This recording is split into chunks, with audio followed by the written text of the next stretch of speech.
फिर इस लेक्चर में हम जीवों में जनन यानी कि रिप्रोडक्शन इन ऑर्गेनिज्म के बारे में पढ़ेंगे। सबसे पहले देखेंगे कि जनन यानी रिप्रोडक्शन किसे कहा जाता है, यानी कि डिफिनेशन ऑफ रिप्रोडक्शन ऐसी प्रक्रिया जिसमें जीव अपनी संख्या में वृद्धि करते हैं या फिर अपनी जैसी संतानें उत्पन्न करते हैं, ऐसी प्रक्रिया को हम जनन कहते हैं यानी रिप्रोडक्शन कहा जाता है।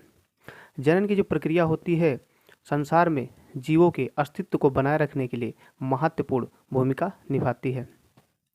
यानी reproduction is a biological process in which new individual or organism produce from their parents, यानी जो माता पिता होते हैं उनकी जैसी संतानें उत्पन्न होती हैं, ऐसी प्रक्रिया को हम जनन कहते हैं। हम जानते हैं कि हमारा जो शरीर होता है वह कोशिका से बना होता है, और कोशिका यानी कि सेल, कोशिका के अंदर केंद्रक पाया जाता है और केंद्रक के अंदर क्रोमोसोम्स पाए जाते हैं यानी गुणसूत्र पाए जाते हैं। इन्हीं क्रोमोसोम के अंदर हमारा डीएनए पाया जाता है और यह जनन के रिप्रोडक्शन के पश्चात डीएनए जो होता है वह कॉपी हो जाती है, यानी डीएनए से दूसरा डीएनए बनता है by the process of DNA replication. DNA replication की प्रोसेस द्वारा डीएनए से डीएनए बनता है, यानी एक ऑर्गेनिज्म से दूसरा ऑर्गेनिज्म जब बनता है तो वहाँ पर डीएनए जो होती है उसकी कॉपी होती है, यानी डीएनए से डीएनए बनने की प्रक्रिया को रिप्रोडक्शन या जनन कहा जाता है by the process of DNA replication. जनन के प्रकार, जनन को दो प्रकार में बांटा जाता है। सबसे पहला है लैंगिक जनन, दूसरा है अलैंगिक जनन। लैंगिक जनन को सेक्सुअल रिप्रोडक्शन कहा जाता है, जबकि अलैंगिक जनन को एसेक्सुअल रिप्रोडक्शन कहा जाता है।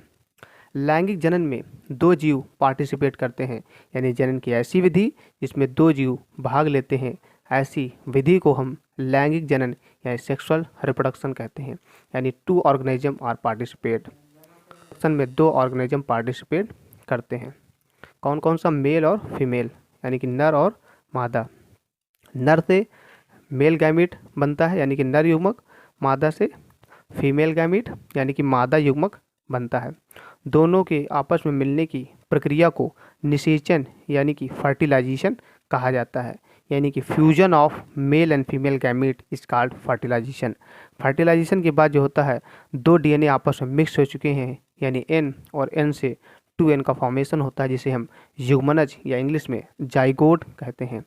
जाइगोट के बाद जो होता है ब्रूड में विकास होता है, ऑर्गेनिज्म का विकास होता है, एम्ब्रियो का फॉर्मेशन होता है। एम्ब्रियो भी क्या होगा? 2n होता है, यानी कि दोनों का डीएनए आपस में मिक्स चुका है। दोनों के डीएनए के मिक्सचर से एक नया ऑर्गेनिज्म बनता है और नया जीव बनता है। तो फिर यहाँ पर हमने देखा है लैंगिक जनन में दो जीव आपस में पार्टिसिपेट कर रहे हैं, जिससे एक नए जीव का निर्माण होता है। ऐसी विधि को हम लैंगिक जनन कहते हैं। एग्जाम्पल है मैमल्स, यानी स्तनधारी जितने हैं, यानी कि मनुष्य है, जंतु हैं और पुष्पीय पौधे, यानी reproduction in sexual reproduction in flowering plant इसके बेस्ट एग्जाम्पल हैं, क्योंकि इसमें भी मेल एंड फीमेल गैमीट पाए जाते हैं। पुष्प में जो होते हैं 4 भाग होते हैं पुष्प के। पुष्प जो यानी कि फ्लावर जो होता है वह रिप्रोडक्टिव ऑर्गन ऑफ प्लांट होता है, यानी कि पुष्प जो होता है पौधे का जनन अंग होता है। पुष्प में मेल और फीमेल गैमीट यानी कि इसके 4 पार्ट टोटल पाए जाते हैं, काइलिस, कोरोला, एंडोसियम, गाइनोसियम। बाह्य दल पाया जाता है सबसे बाहर, पंखुड़ियाँ पाई जाती हैं। मेल गैमीट को स्टेमेन यानी कि एंथर कहा जाता है और फीमेल गैमीट को कार्पल कहा जाता है। मेल गैमीट और फीमेल गैमीट आपस में मिलते हैं, फर्टिलाइजेशन करते हैं, जाइगोट इसमें भी बनता है और एम्ब्रियो बनता है। एम्ब्रियो यानी कि ब्रूड बनता है, फिर नए ऑर्गेनिज्म का निर्माण होता है। इस प्रकार लैंगिक जनन में हमने देखा कि दो जीव पार्टिसिपेट करते हैं, ऐसी विधि को हम लैंगिक जनन कहते हैं। जनन अलैंगिक जनन का अर्थ होता है, इसे इंग्लिश में एसेक्सुअल रिप्रोडक्शन कहा जाता है। एसेक्सुअल रिप्रोडक्शन में केवल एक जीव पार्टिसिपेट करता है। ऐसी विधि जिसमें जनन की ऐसी विधि जिसमें एक जीव भाग लेता है, ऐसी विधि को हम अलैंगिक जनन कहते हैं। अलैंगिक जनन के प्रकार, टाइप्स ऑफ एसेक्सुअल रिप्रोडक्शन। सबसे पहला है विखंडन, इसे द्विखंडन के नाम से भी जाना जाता है। इंग्लिश में इसे बाइनरी फिजन कहा जाता है। इसमें एक कोशिका जो होती है वह दो कोशिका में विभाजित हो जाती है। एग्जाम्पल इसके सबसे बढ़िया एग्जाम्पल हैं अमीबा, बैक्टीरिया। अमीबा का हम बाइनरी फिजन देखते हैं। अमीबा जो होता है वह एक कोशिकीय यूनिसेलुलर ऑर्गेनिज्म होता है और इसके अंदर डीएनए पाया जाता है और सबसे पहले यहाँ पर कैरियोकाइनेसिस होती है, यानी केंद्रक का विभाजन होता है और केंद्रक के अंदर हमारा डीएनए इसके अंदर प्रेजेंट है, डीएनए पाया जाता है। और केंद्रक जो होता है वह बीच में जो होता है कंस्ट्रक्शन का फॉर्मेशन होता है, और ये दोनों सेल जो होती हैं आपस में डिवाइड हो जाती हैं, और इसके सेल के डिवीजन के साथ साथ हमारा केंद्रक जिसके अंदर डीएनए प्रेजेंट है वो भी क्या होता है, डिवाइड हो जाता है, जिससे एक कोशिका से दो कोशिका यानी एक ऑर्गेनिज्म से दो ऑर्गेनिज्म का फॉर्मेशन होता है, संतत कोशिका यानी डाउटर सेल का फॉर्मेशन होता है। इसी प्रकार बैक्टीरिया में भी यही प्रोसेस होता है। तो बाइनरी फिजन में जो होता है द्विखंडन होता है, द्विखंडन मतलब दो खंड विभाजित हो जाता है, एक जीव जो होता है दो खंडों में विभाजित हो जाता है, ऐसी प्रोसेस को हम बाइनरी फिजन या द्विखंडन कहते हैं। दूसरा जो अलाइन जनन का जो प्रकार है खंडन है, खंडन को इंग्लिश में फ्रेगमेंटेशन कहा जाता है। फ्रेगमेंटेशन का अर्थ होता है कोई भी इसमें ऑर्गेनिज्म होता है, जीव होता है, वह कई खंडों में विभाजित हो जाता है और उसके जो प्रत्येक खंड होते हैं वह नए ऑर्गेनिज्म का निर्माण करते हैं। यानी fragmentation is a process, it is a type of एक्सेक्सुअल reproduction in which organism divides into many fragments, each fragment grow to form new individual और organism। यानी जो खंड होते हैं, ऑर्गेनिज्म जो होता है कई खंडों में विभाजित हो जाता है और जितने खंडों में विभाजित हुआ है वह एक नए ऑर्गेनिज्म का निर्माण करते हैं। इसका जो एग्जाम्पल है स्पायरोगैरा, स्पायरोगैरा एक प्रकार का शैवाल है, एल्गी यानी कि काई है। स्पैरो वगैरह जो होता है वह इसमें खंडन यानी कि फ्रेगमेंटेशन प्रोसेस पाया जाता है। यह जो होता है कई खंडों में विभाजित हो जाता है और जो प्रत्येक खंड होते हैं वह डाउटर सेल यानी कि संतति कोशिका का फॉर्मेशन करते हैं, निर्माण करते हैं। इस प्रकार खंडन की प्रक्रिया द्वारा आलाइन जनन होता है। तीसरा जो है मुकुलन है, मुकुलन को इंग्लिश में बडिंग कहा जाता है। यह मुख्यतः हमें ईस्ट और हाइड्रा में देखने को मिलता है। यह कवक ईस्ट में पाया जाता है। ईस्ट जो है एक प्रकार का फंगस है, कवक है में पाया जाता है। इसके अलावा जो इसका एग्जाम्पल है हाइड्रा भी इसका एग्जाम्पल है मुकुलन का। ईस्ट के शरीर से क्या होती हैं, कुछ अतिवृद्धियाँ निकलती हैं यानी आउट ग्रोथ लाइक स्ट्रक्चर निकलते हैं जो कि बड लाइक होते हैं। आउट ग्रोथ लाइक स्ट्रक्चर को हम बड कहते हैं। इस बड से नया जीव बनता है। बड के निर्माण होने का जो कारण है अधिक सेल डिवीजन है। जब अधिक सेल डिवीजन हो जाता है ईस्ट में तो उसमें बड निकल आती है, यहाँ पर स्ट्रक्चर में दिखाया गया है। और ये बड जो होती है वह अपने पेरेंट्स से, माता पिता से अलग हो जाती है और नए ऑर्गेनिज्म का निर्माण करती है, यानी नए ईस्ट का निर्माण करेगी। स्ट्रक्चर में दिखाया गया है ईस्ट है।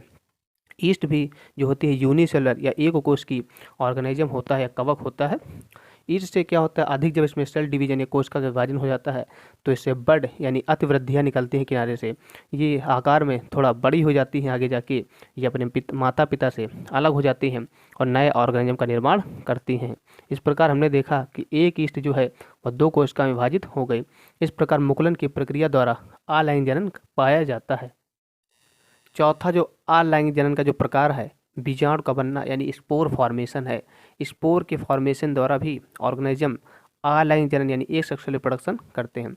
इसका जो एग्जाम्पल है कवक का ब्रेड पर उगना, यानी जो फफूंद जो होती है सड़े गले पदार्थ पर जब नमी पाई जाती है ब्रेड पर तो उसमें ग्रो करती है, वृद्धि करती है। तो ये स्पोर फॉर्मेशन का एक उदाहरण है। सबसे पहले ब्रेड होती है, ब्रेड में जब नमी हल्का लगती है और टेम्परेचर जब सूटेबल कंडीशन होती है तब यह कवक जो होता है इसके ऊपर ग्रो करता है और कवक जाल का फॉर्मेशन करता है, माइसीलियम का फॉर्मेशन करता है और यह नमी और न्यूट्रिएंट्स की मदद से क्या करता है, ग्रो करता है। सब्सट्रेट से क्या करता है, ग्रो करता है और स्पोर का फॉर्मेशन कर देता है। स्पोर यानी बीजाणु का फॉर्मेशन करता है। इसके ऊपर एक लेयर पाई जाती है जिसे भित्ति कहा जाता है। यह लेयर जो होती है जब अनुकूल परिस्थितियाँ होती हैं तो यह भित्ति जो होती है फट जाती है, जिससे बीजाणु यानी स्पोर जो होते हैं बाहर निकल जाते हैं। यानी under suitable condition spore germinate करते हैं और एक नए ऑर्गेनिज्म ऑफ माइसीलियम का फॉर्मेशन करते हैं। तो स्पोर जो है बाहर निकल चुके हैं, अंकुरित होंगे या जर्मिनेट करते हैं और अंडर सूटेबल कंडीशन में जर्मिनेट करके एक नए कवक का फॉर्मेशन करते हैं या माइसीलियम का निर्माण करते हैं। अब यह कवक जो होता है दूसरे ब्रेड पर नुकसान पहुंचाएगा या अपने जीवन चक्र दूसरे ब्रेड पर कंप्लीट करेगा। इस प्रकार हमने देखा कि स्पोर की मदद से भी अलाइन जनन होता है, यानी स्पोर जो होते हैं आगे जाके एक नए जीव का निर्माण करते हैं जो कि अपना जीवन चक्र इस प्रकार चलाता है। इस प्रकार के प्रोसेस को हम बीजाणु का बनना या स्पोर फॉर्मेशन कहते हैं। आलैंगिक जनन का जो पांचवा प्रकार है वह है रीजनरेशन, यानी पुनर्जनन कहा जाता है जिसे। रीजनरेशन या पुनर्जनन में क्या होता है, कोई भी ऑर्गेनिज्म जो होता है कई खंडों में विभाजित हो जाता है और प्रत्येक खंड जो होते हैं वह एक नए ऑर्गेनिज्म का निर्माण, जीव का निर्माण करते हैं। इसका एग्जाम्पल है प्लेनेरिया। प्लेनेरिया की जो बॉडी होती है वह कई खंडों में विभाजित हो जाती है और प्रत्येक खंड जो होते हैं नए ऑर्गेनिज्म का निर्माण करते हैं। इसका एक एग्जाम्पल बेस्ट है स्टारफिश। स्टारफिश की जो बॉडी होती है वह कई खंडों में विभाजित हो जाती है और जो प्रत्येक खंड होते हैं वह नए ऑर्गेनिज्म का निर्माण करते हैं। इस प्रकार हमने आलैंगिक जनन के 5 प्रकार देखा है यहाँ पर। इस प्रकार हमने आज पढ़ा जीवों में जनन और इसके प्रकार। जनन के 2 प्रकार हमने पढ़ा, लैंगिक और अलैंगिक जनन, और अलैंगिक जनन के हमने 5 प्रकार इसमें पढ़ा है। Thank you so much.